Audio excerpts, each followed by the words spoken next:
exasperate your children. Instead, bring them up in the training and instruction of the Lord. That must have seemed a pretty bizarre thing to be saying in the days of the Roman Empire, because fathers had complete control of the lives of their children.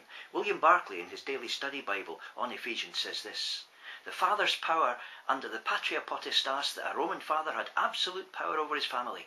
He could sell them as slaves. He could make them work in his fields, even in chains. He could punish as he liked, and could even inflict the death penalty.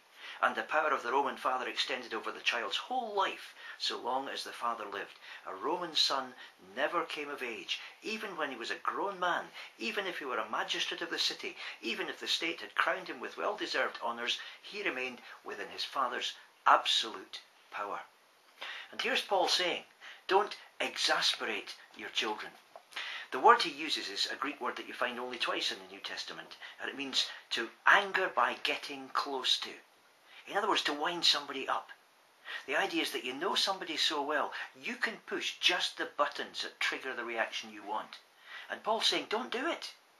Just because you have power over this other life, and just because you know exactly what will wind them up and make them absolutely furious, you don't do it. Instead, you bring them up in the nurture and admonition of the Lord. What does that mean? Well, to bring them up is an interesting word too. It really means to nourish, to develop, to feed. So you don't just issue a stream of commands to your kids. Instead, the way you bring them on is to feed them and give them the nutrition they need at different stages. And this is going to include the nurture and admonition of the Lord. Those two words are interesting. The nurture bit really means the way you show how someone should live, the way you demonstrate it, the way you order your child's life, teaching him the right habits, the right way to go ahead. And instruction, well, that means you talk about it. You don't just show the child, although the importance of example is incredible. You also tell them. You say why certain things are important. You explain what you're doing. Now, we're not all fathers, and we don't all have kids to exasperate. But I think the principle that's here can run through our relationships with other people too, can't it?